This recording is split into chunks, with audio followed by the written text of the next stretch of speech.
Hi, this is Jeff Gorey, the Principal Investigator for the Transformer Toolkit project. We are back today with another tutorial on the toolkit, so let's dive right into it. Today we are going to be going over the yellow colored tabs in the tool. You'll notice on the bottom row here, all the tabs in the tool, they have different colors. They are color coded.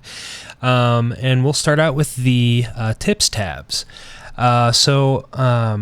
These tips basically are a few different items that are going to help you out in using the spreadsheet. Some of them are videos, some of them are references to other information. I just want to go over one tip. There is a bunch of video tutorials for this toolkit, which you obviously know because you're watching this video. If you were to click this link, this is going to show you all of the videos.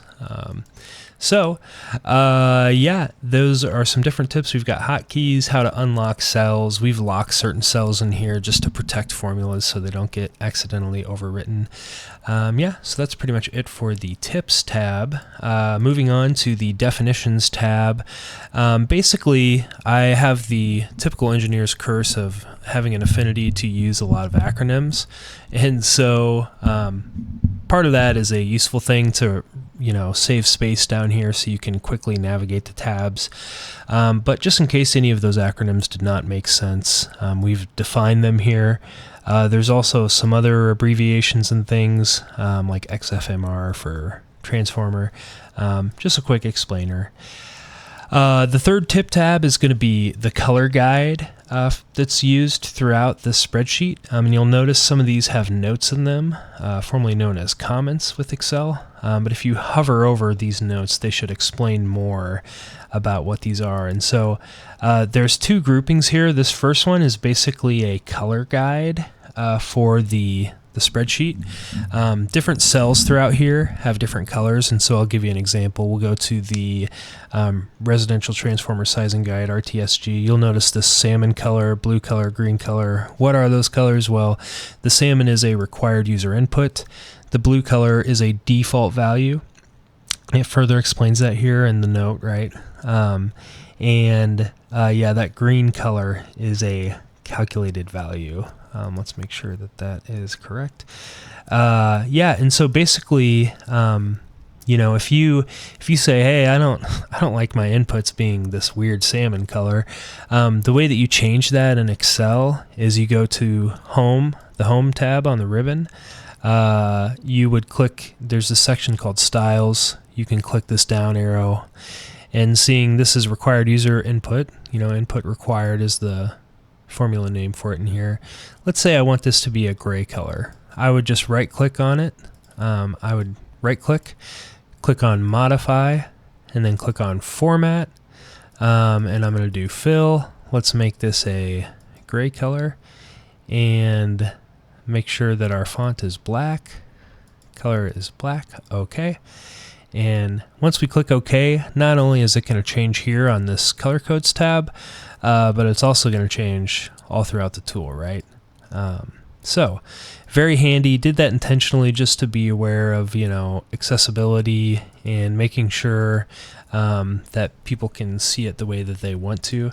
There's a second reason why we did this is because some of the parts of the tool can be printed as like a form that you would have the customer fill out. And in case you wanted this color here is IAMU blue, the company where I work, the Iowa Association of Municipal Utilities. If you wanted it to be your color, your utilities color, it would be very simple to just, you go to the color codes tab, click on styles, say, oh, I want this to be, my utility is, let's say, it's purple. Now that main titling is purple, and it'll show up that way throughout the entire tool. So just something to make life a little bit easier for the users of this tool. The main color codings are, a section result, calculated value. A lookup value is something that is pulled from another part of the tool, and so on the max EV load tab, this 19.2 kW, the maximum level 2 charging speed for this Rivian that I made up for another tutorial. Let's do a vehicle that actually is in production now, the 2025 Audi SQ8 e-tron. This number here is being pulled from another part of the tool, and so we've decided to color code that purple. It's actually being pulled from the lookup tab, the EV table. So moving right along, calculated values, anything that the spreadsheet is calculating, section results, tooltips or instructions are yellow. This is actually the yellow, the color of the sticky note behind Clippy, the original Microsoft helper. A little Easter egg for you there. So that's this one. Moving on to the second grouping, these are just an explanation of the color of the tabs. I've kind of gone into this a little bit, but this yellow is, tips or reference materials. The orange is like side calculators or ancillary tools that weren't in the original project scope, but what the project team decided would be a good idea to add.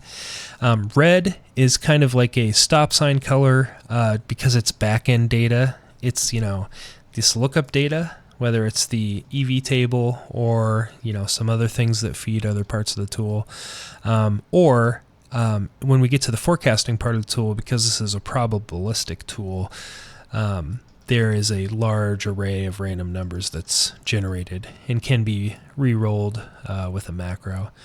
But yeah, that's that color. And then basically when we put in the application, would have been in 2023 now for this project, we essentially set out to make 3 parts of this tool.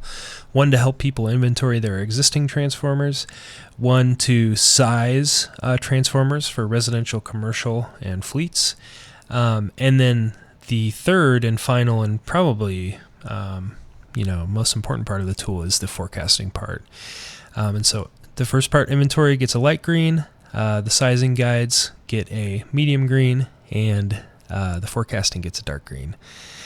And so you'll see that color code play out here on the bottom tab section. And we've done this to hopefully make it easier to use for you guys. So good luck in using the tool, and I'll see you on the next tutorial.